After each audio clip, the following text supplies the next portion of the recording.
Bonjour à tous, je suis Coloriel, bienvenue sur ma chaîne. Je suis très heureuse de vous retrouver aujourd'hui. Je pense que je suis amenée à vous parler des comportements que l'on apprend à gérer dès la toute petite enfance, qui sont ces types de profils présentés par nos parents, par notre clan familial, et qui vont nous exposer à une façon de présenter les choses dès la toute petite enfance. Cette inspiration me vient de La prophétie des Andes, qui est un livre, qui est également un film qu'on peut retrouver des années 80, qui a un peu vieilli, les effets spéciaux ne sont pas super chouettes, mais le message reste profond, clair et intéressant. Vous pourrez le retrouver, il est sur YouTube. Je vous conseille de le visualiser, mais de le regarder. Mais si vous avez le livre, je le trouve très bien aussi. Je l'ai lu il y a assez longtemps. C'est ma sœur qui me l'a passé. Elle l'avait lu, elle me l'a passé. C'était l'époque où on était attiré vers ce type d'orientation, mais il n'y avait pas de résonance. Je dis ça avec beaucoup de simplicité. C'est-à-dire que j'ai été exposée relativement jeune, j'avais 25 ans, 30 ans, à tous ces messages. Il se trouve que tous ces messages n'ont pas résonné pour moi parce qu'ils m'étaient présentés beaucoup trop tôt sur mon parcours et qu'il n'y avait pas la profondeur et la reconnaissance, la compréhension de ces messages. Néanmoins, ils ont laissé la place en moi à une forme de curiosité, d'interrogation. Et quelque part, en filigrane, au fond de mon esprit, j'avais ces connaissances. Bien sûr qu'on les a tous en nous, indépendamment de toute lecture. Cependant, faut se reconnecter avec, c'est pas évident. Dans ce film, indépendamment du vampirisme d'énergie, des gens toxiques de manière inconsciente qui vous prennent de l'énergie parce que on cherche forcément à asseoir toutes nos relations, que ce soit professionnelles, familiales, amoureuses, amicales. On cherche à les ancrer de manière selon un schéma de domination toujours. Donc on va chercher à avoir de l'intérêt, de l'attention, de l'importance, à capter en fait ça par n'importe quel moyen que ce soit chez l'autre, chez notre interlocuteur. Et ça peut se présenter de manière bien distincte en fonction des situations de vie qui nous sont proposées. On va d'ailleurs pouvoir alterner les postures, s'ancrer plutôt dans une, mais revenir à d'autres en fonction de la personne qui est en face. Et oui, c'est-à-dire que les 4 profils identifiés qui sont pas loin de nos 5 blessures de l'âme de Louise Bourbeau, mais cependant sont pas tout à fait les mêmes termes. Le premier, ce serait l'intimidateur, le profil intimidateur qui prend beaucoup de place, qui est très agressif et qui va faire peur à l'autre, lui crier dessus, arriver au niveau personnel dans une zone de proximité très forte. Il est capable de s'approcher énormément pour vous parler, ce qui est déjà c'est fort, mais en plus il va montrer du doigt, il va éventuellement saisir votre épaule, votre main, enfin l'intimidateur qui est vraiment dans le côté yang de la chose, qui va très souvent faire peur, faire même régner la terreur, parce qu'il a une présence, une aura qui prend énormément d'espace. L'intimidateur, effectivement, va prendre le dessus par cette posture en s'imposant aux autres. Ça va être quelqu'un qui prend la parole, qui donne les ordres, qui organise la vie de famille ou la vie du projet, qui va prendre le lead, qui va montrer la voie et qui va même remettre tout le monde dans le rang. Face à ce type de personnalité, eh bien, soit on est en totale opposition et on le dit, et auquel cas on peut être intimidateur nous-mêmes, et là c'est le conflit. C'est un peu la lutte du pouvoir de deux mâles pour une femelle. Hein. Là, ce sera pour n'importe quel projet. Donc ça va être à celui qui se bagarre et qui crie le plus fort. C'est sans issue saine, la loi du plus fort. Soit on va ne pas être d'accord mais le taire. Et en fait, pour cela, il y a plusieurs postures.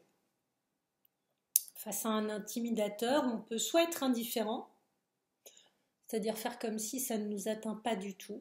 Ce qui est terrible parce que la personne va trouver que vous n'avez aucune réaction, donc très souvent elle va effectivement être agacée par une posture d'indifférence. Mais ça peut être aussi un plaignant, quelqu'un qui va dire oh oui mais moi tu comprends je ne peux pas, je ne sais pas, je n'ai pas la possibilité, voilà. Et dans le triangle de Cartman évidemment ce sera la victime face à un bourreau, c'est sûr. On a aussi l'interrogateur. L'interrogateur c'est celui qui va déjouer un petit peu l'aspect psychologique de la relation. Il est moins prêt, il crie moins fort, mais il va soulever les questions qui dérangent, aller titiller les points pas consolidés, il va percevoir quelque part un petit peu vos failles et il va te dire mais tu es sûr de ça? Moi je me souviens très bien parce que j'ai effectivement eu, je crois, dans ma vie mes parents qui étaient l'un interrogateur et l'autre intimidateur, donc ça crée déjà un conflit un peu complexe. Et je me souviens que l'un des deux me disait mais tu es sûr de vouloir faire ça? Tu vas pas t'en sortir, ça va pas être possible. Comment tu vas gagner ta vie? Mais comment tu vas faire? Comment tu comptes t'en sortir? Comment tu... Voilà. Toutes ces questions qui sont finalement des zones d'inconfort, des zones de fragilité, des doutes que tout le monde a en soi lorsque l'on change de cap, lorsque l'on change de job, de vie, de lieu de vie, d'amitié, de job, de relation, enfin, dès qu'on a un changement profond, eh bien non, personne ne sait comment faire, personne n'a une idée sur la façon de procéder la meilleure. On va juste voir, on va aviser, on a pris la décision que cette situation ne nous convient plus, mais non, on ne sait pas trop comment ça va se mettre en place, on est confiant. Et l'interrogateur vient remuer toute cette boue que chacun a, puisqu'on a de la stabilité, de l'harmonie, quelque chose de très serein, de la paix, du calme, de l'assurance et de la constance, mais on a aussi des doutes, des peurs, des besoins, des inquiétudes, enfin cette espèce de boue noire, on l'a aussi tous, et certains vont venir vous titiller sur ces choses qui sont d'abord chez eux et qui vont remuer chez vous comme des particules de boue au fond du seau qui vont remonter et qui vont troubler toute votre eau à vous. C'est le principe. Et ils vont agiter tout ça un petit peu comme des mauvais magiciens, comme des sorciers. Et en fait, ce doute, une fois que la brèche est faite, c'est terrible parce que c'est aussi quelqu'un dans mon environnement qui m'avait dit oh bah de toute façon, ce salaire, tu ne peux pas prétendre à plus, tu es sorti du circuit depuis longtemps dans ce domaine. Moi, je serais toi, je me contenterais de ce qui t'est offert, c'est déjà pas mal. Prends ça et du style tais-toi. Voilà. En fait, ça, c'est à la limite entre l'intimidateur et l'interrogateur. Donc, vous allez retrouver des correspondances dans ces profils que je vous donne. Et pourquoi je vous les donne? Parce qu'en fait, si vous décryptez le duo qu'étaient vos parents auprès de vous, est-ce qu'ils étaient, comme je l'ai décrit, l'intimidateur ou l'interrogateur, ou même l'indifférent qui est celui qui ne va pas vouloir se positionner, qui va écouter, qui va énormément apprendre à glaner les émotions des autres, sentir que si c'est houleux en face, si c'est instable, si c'est un peu dysfonctionnel, que ça monte et que ça descend, il vaut mieux faire celui sur qui ça fait pas de vagues afin de paraître stable et un peu l'éponge émotionnelle qui permet d'asseoir une stabilité qu'il ne repère pas chez ses parents défaillants ou l'un de ses deux parents défaillants. Donc très souvent, l'indifférent va paraître être à l'écart, impassible, stable, relativement stoïque.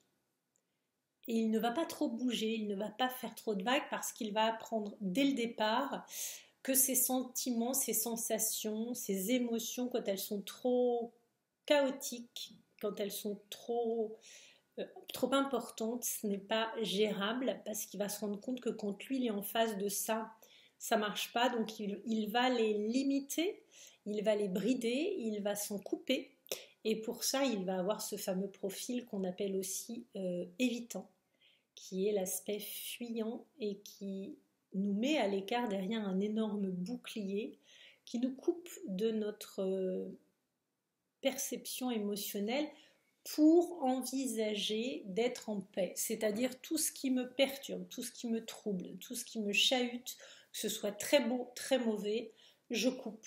Comme ça, en fait, ça me permet d'être à peu près stable et de m'en sortir. Cette posture arrive très fréquemment lorsqu'on est face à des profils qui sont relativement incisifs, puisque en fait ça reste du passif agressif, surtout si quelqu'un attend une réponse de vous et que vous êtes indifférent. Mais en fait, lorsque vous êtes soit intimidateur, soit interrogateur, vous êtes plutôt dans l'agressivité et dans l'action, alors que lorsque vous êtes indifférent, voire même plaignant, vous êtes plutôt dans le passif agressif, parce que effectivement c'est très agaçant d'avoir soit l'indifférent qui ne réagit pas, pardon, soit d'être face à un plaignant qui n'a de cesse que de dire qu'il ne pourra pas, qu'il n'est pas capable, qu'il en a assez, qu'il ne veut plus, que c'est trop, que c'est lourd, que c'est injuste, que c'est pas bien, qu'il n'a pas mérité ça, que qu'est-ce qu'il a fait pour mériter ça, et que tout le monde est plus heureux, que tout le monde a plus de facilité. Le plaignant se compare énormément aux autres en disant tu vois bien il ou elle ça se passe comme ça et il n'a pas tout ça et pourquoi moi, etc. Il y a une forme de sensation de porter toute la peine du monde pour le plaignant, et je peux en parler parce que je l'ai été. J'ai été, je pense, moi, parfois dans la posture d'intimidateur. Ça m'est arrivé, y compris avec mes enfants ou avec certaines relations. Parce que lorsque j'étais face à des gens qui fuyaient, ça me mettait dans une colère et j'allais demander des comptes. Soit dans la posture du plaignant, c'est-à-dire que je me positionnais en victime. Et auquel cas l'autre devenait le bourreau. Mais de toute manière, dans ces similitudes, donc l'intimidateur serait clairement le chaser, la partie poursuivante, active, qui se met en avant. L'interrogateur serait plutôt le runner, la partie évitante, fuyante. On va retrouver dans les autres postures des similitudes avec les profils de blessures de Louise Bourbeau, sans pour autant avoir d'équivalence, puisqu'elle en a 5 des blessures. Et en fait, on va en regrouper, je pense, dans ce qu'on va trouver dans ces profils, mais ça ne fonctionne pas tout à fait la même chose, puisque ce n'étaient pas les mêmes croyances. Et d'ailleurs, merci beaucoup pour cette explication ensuite de Louise Bourbeau, qui m'a beaucoup parlé, parce que là, je me suis vraiment reconnue dans mes postures physiques, dans mes expressions verbales, dans le portrait dressé de mes parents, etc. Et ça m'a beaucoup plus parlé qu'à l'époque où j'avais vu pour la première fois cette prophétie des Andes en film et j'avais lu le livre. En fait, dans ces 4 profils, qui sont donc l'intimidateur, l'interrogateur, l'indifférent et le plaignant, on va retrouver des capacités en général d'adaptation ou de suradaptation à un environnement qui nous projette une partie de visibilité qui est morcelée comme par un prisme, qui va déformer notre perception, nos croyances et qui va nous endoctriner, nous conditionner dans des comportements inadaptés, souvent déviants et dysfonctionnels, mais on ne va pas forcément s'en rendre compte, bien sûr. Et là encore, c'est pour tout le monde. On peut alterner ces comportements et on peut prendre de l'énergie à quelqu'un parce qu'on en a besoin et qu'on n'est pas en mesure de le piocher nous-mêmes ailleurs et autrement, de se reconnecter avec la source, avec l'univers, avec l'amour du monde, la beauté du monde, en recueillement méditatif. Comme on n'arrive pas à créer ce pont entre le grand tout, le plan supérieur, quasi cette énergie mystique de connexion qui fait tellement de bien et qui nous inonde d'un nuage d'amour, eh bien on va aller piocher de la réassurance chez les autres, quel que soit le domaine, et pour nous permettre de nous sentir mieux lorsque notre jauge est en déficit. Bien sûr, ça va se faire aux dépens de l'autre. Si on est en couple, eh bien, il va lui donner volontiers. S'il en a en plus, tant mieux. S'il n'en a pas, on va lui prendre le peu qui lui reste. Ou si il est déficient lui aussi, eh bien, les deux vont se retrouver à se parasiter. Et très souvent, c'est une question de survie, c'est une lutte de pouvoir qui nous met forcément dans le fait d'avoir cette énergie aux dépens de l'autre pour avoir un ascendant, une supériorité dans ce que l'on fait. Parce que oui, la plupart de ces postures nous mettent en dette par rapport à l'énergie et vont créer des dissonances dans les échanges quotidiens classiques de tous les jours. Ça veut dire qu'on le fait très inconsciemment en général. Sortir un peu de ses gonds pour prendre un ascendant en devenant intimidateur face à quelqu'un qui nous agresse, ça peut arriver parce que on en a ras-le-bol. Ça peut aussi, on va lui mettre le doute sur finalement le bien fondé de sa technique agressive en devenant interrogateur. Ah ouais, tu penses vraiment qu'il faut faire ça? Moi, je suis pas sûre, hein. On peut très bien avoir cette espèce de visage de madone absolue, un peu comme la Joconde devant quelqu'un qui dit des énormités avec laquelle on n'est pas d'accord et on va le laisser dans ses erreurs. Ou alors on va adopter cette posture de plaignant en disant oui mais tu comprends mais c'est impossible. Moi, je ne suis pas comme toi, je ne peux pas faire ça, et puis je ne gagne pas ce que tu gagnes, et puis je ne suis pas en famille, je vis seule, et puis je ne sais pas, j'ai une communication avec un tel qui n'est pas aussi souple et facile, donc forcément, ça me met des bâtons dans les roues face à toi qui a quand même telle et telle chance et beaucoup plus de facultés, donc je m'inscris en faux.